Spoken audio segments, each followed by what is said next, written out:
All right, so let us begin with the 4 great Bodhisattva vows.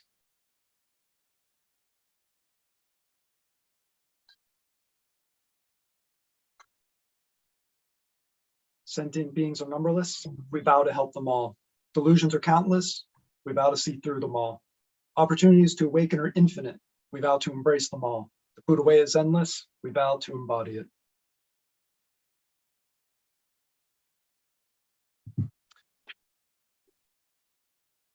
Now for customary 15 minutes meditation.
right.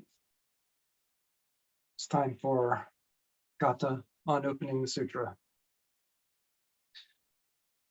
This Dharma, incomparably profound and minutely subtle, is rarely encountered, even in hundreds of thousands and millions of ages.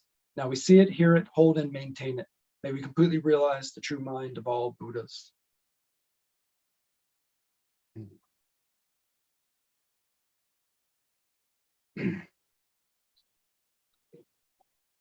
All right, friends, I'm gonna give a talk here tonight about the celebrity dating game. So depending on your age or what country you're from, let's see, yeah, I guess it's all the US tonight. That might sound familiar from the old game show from the I think it started in the 60s, went up through the 80s, the old dating show called The Dating Game. And so there's this new celebrity version of it Joe and I watched lately, and just obsessed with it. It's like it's performance art is what it is. It's really astounding. So you just bear with me. The story requires a lot of detail, so just hang in there. I'm going to give you all the detail and just enjoy the story.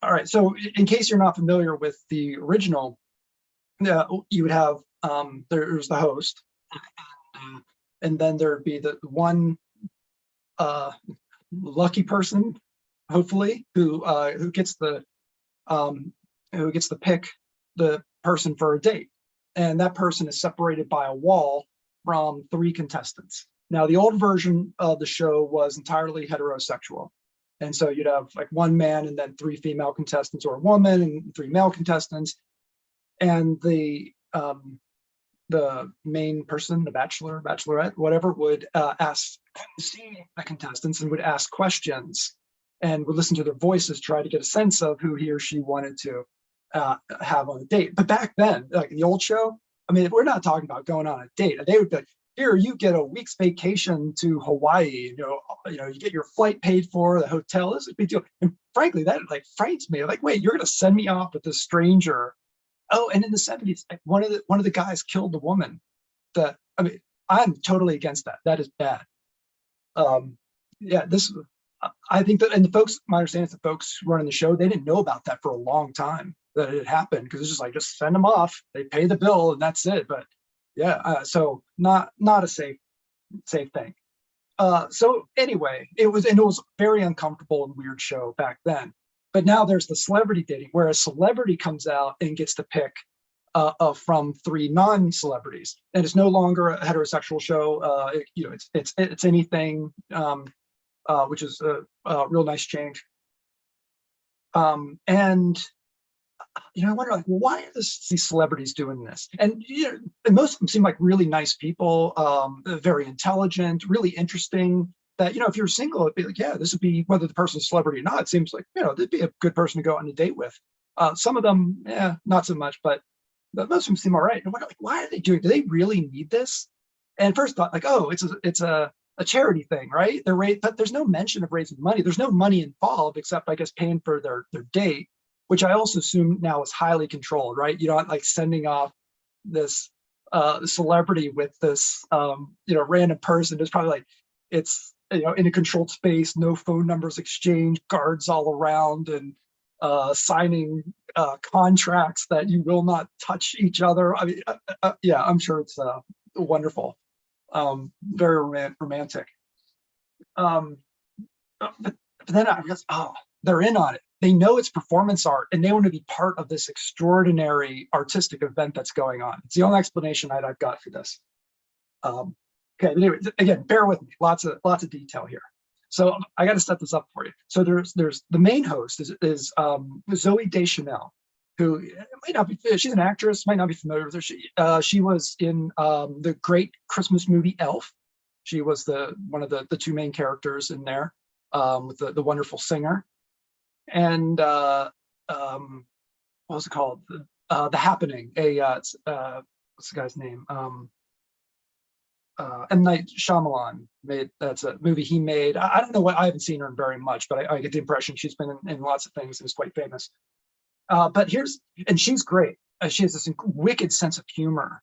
And she does, like, if you've seen the old show, you can imagine, like, or any sort of like 60s show, you can imagine when the music comes on to go to the commercial break, there's this like a little bit of dancing. And she does, the original show didn't actually have that, but she does this dance that these goofy little things that just evoke the time period brilliantly of like the 60s origins of the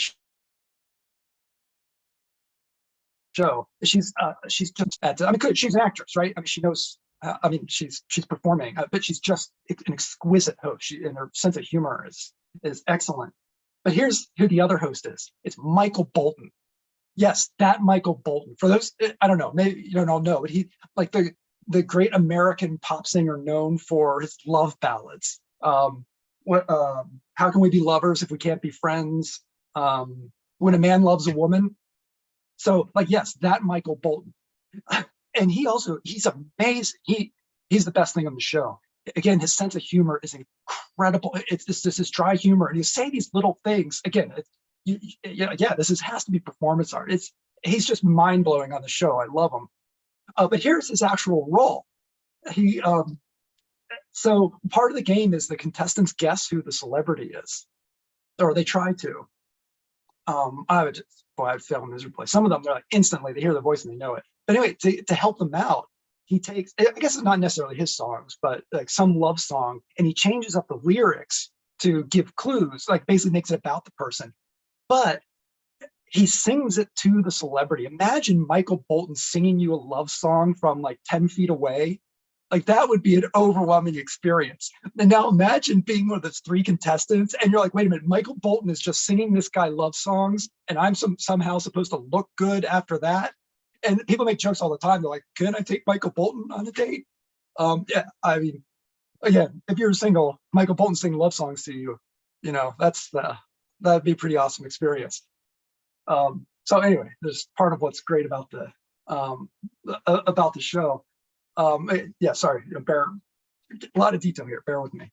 Now the show is like the original. It gets really uncomfortable sometimes. So like Michael Bolton, Zooey Deschanel, the celebrity, I think they're all in on it. They know it's performance art and it's brilliant.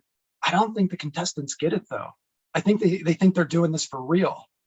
And it gets real uncomfortable, like the original show. But unlike the original show, I mean, these, at least from what I remember of what little I saw of it in like the, I don't know, late 70s, early 80s, man, the things that they will say, like some people, I think they want to be celebrities is the thing. Man, they're like trying to entice the person, like they want to win, right? So they're like enticing the person, basically just coming right out, open offers of sex, and like in public. Shocking. But then others, it's like they're talking like they're getting married, which is also weird and in public. But I guess these folks have no shame. I guess I shouldn't be embarrassed by like one of the pleasures Joe gets in watching this with me is I will bury my head in a pillow when people get too embarrassing. But I guess I shouldn't get embarrassed because these people clearly have no shame about it. So that's my problem, not theirs. They're enjoying themselves. They're getting to be celebrities for a half hour. Yeah, anyway, it gets real uncomfortable. Okay, but the celebrity asks them all these questions and hears a voice and eventually hits on somebody, and we enjoy trying to guess who they're gonna pick. Pardon me. All right, so then the celebrity picks somebody, and of course the other two are very disappointed, although with some of this there's a few celebrities that I think people are probably like, phew, got out of that one. And then Zooey will we'll introduce the two people who lost, and we'll just say what they do. They're usually very successful people, with their own businesses and so forth, or artists or whatever, and then invites them out, and they go and shake hands or hug the celebrity, get to meet the person, and half the time we're like, who is this person I'm looking at? Because they haven't introduced him yet. And then stand there, that brings out the other one, and the two losers are standing there. And then Zooey, she always does the same thing, says something like, well, you didn't find true love, but go have some ice cream. and the two head off backstage. And so I'm like picturing an ice cream bar backstage or something, which I think is great. Again, some of the celebrities there, I'm thinking, well, I think I'd rather have the ice cream. Sounds great. And so it's just part of the routine. She does this every single time without variation. And then after watching about at least half the episodes that existed at this point, the shocking thing happens. The two losers get introduced, and Zoe says, "Go have some ice cream," and they head off. And she turns back to the audience, looks at them directly, and says, "There is no ice cream." I was crushed. I was absolutely crushed.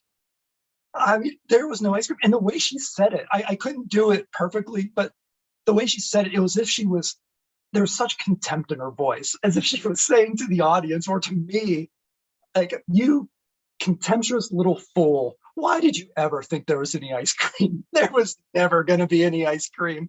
And so I'm like, I don't know what's real and what's not. What is happening to these people when they go backstage? Now I'm picturing they're going off to their executions or being put into a dungeon. Anything's possible except for anything good. At this point, I don't know what happens backstage. We probably never hear from them again. But it's not ice cream. It was just absolutely, just absolutely crushing moment there. Yeah. Okay. So that's a lot of detail to put you through on the show. Okay. So we'll bring this back around. Okay. So what's the point of the story? There is no point to this story.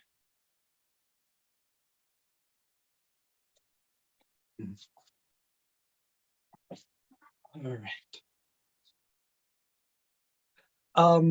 What do we do now? Oh, 15 more minutes meditation.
All right. Now let's chant the Heart Sutra together. Mahal Prajna Paramita Hridaya Sutra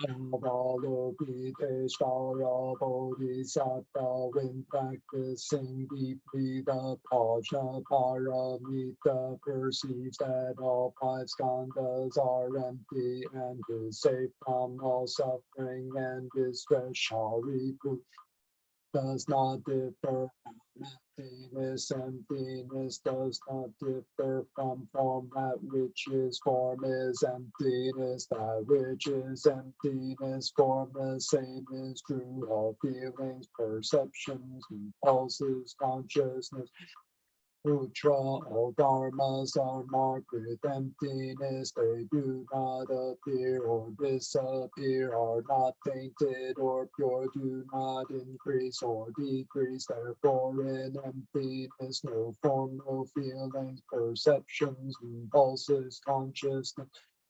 No ears, no nose, no tongue, no body, no mind, no color, no sound, no smell, no taste, no touch, no object of mind, no realm of eyes, and so forth, until no realm of no ignorance, and also no extinction of it, and so forth, until no old age and death, and also no extinction of them, no suffering, no no stopping, no path, no cognition, also no attainment with nothing to attain. The Bodhisattva depends on Prajna Paramita, and the mind is no hindrance without end.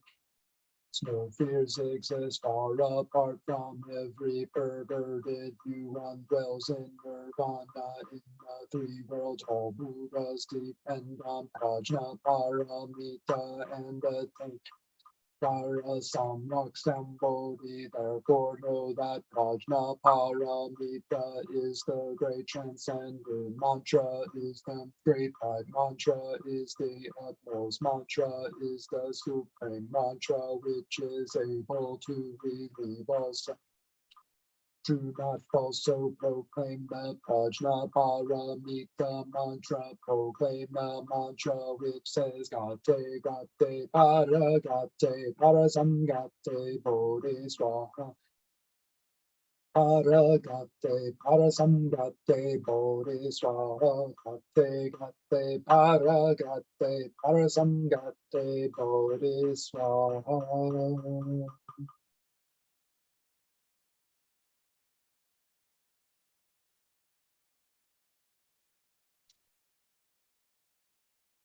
All right.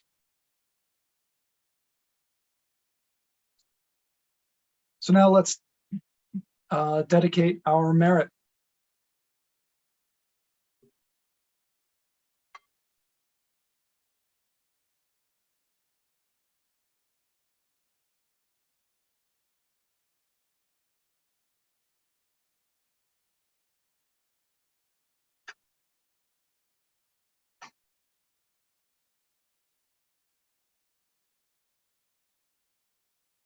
All sentient beings are one seamless body and pass quickly from birth to death. Remember those who cared for us and are gone, those who are ill, those who are at war, who are hungry, and who are in pain. May they heal and have peace. We especially dedicate our service to Jackie Donati Miller, Conti Pereira, Mike Gingy Wood,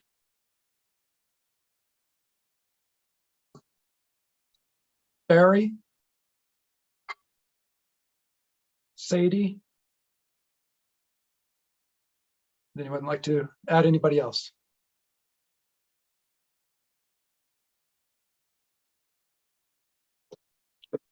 Joanne and Brianna Sheridan.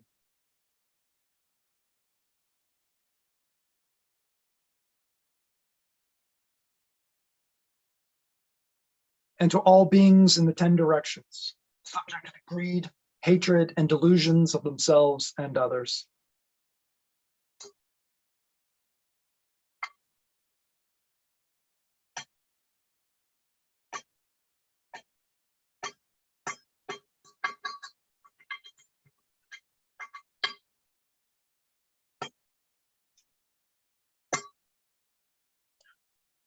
All Buddhas throughout space and time, all honored ones, Bodhisattva, Mahasattvas, wisdom beyond wisdom, Maha, Prajna, Paramita.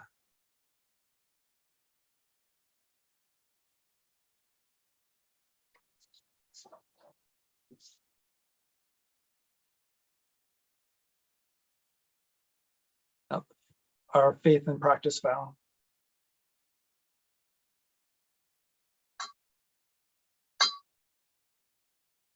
I will never retreat and will be firm in my mind in this correct Dharma. I will escape from the samsaric cycle of birth and death, and definitely will see my original face.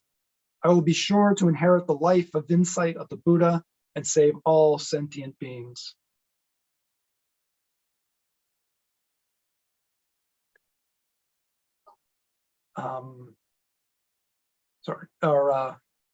Giving a thanks. Infinite realms of light and dark convey the Buddha mind. Birds and trees and stars and we ourselves come forth in perfect harmony. We practice and recite this for all beings, and grateful thanks to our many guides along the way.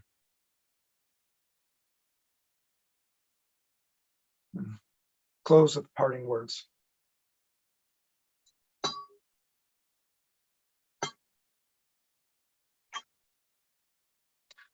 Life and death are of supreme importance. Time passes swiftly by and opportunities to awaken are easily lost. Strive to realize your true nature. Do not squander your time by night or day.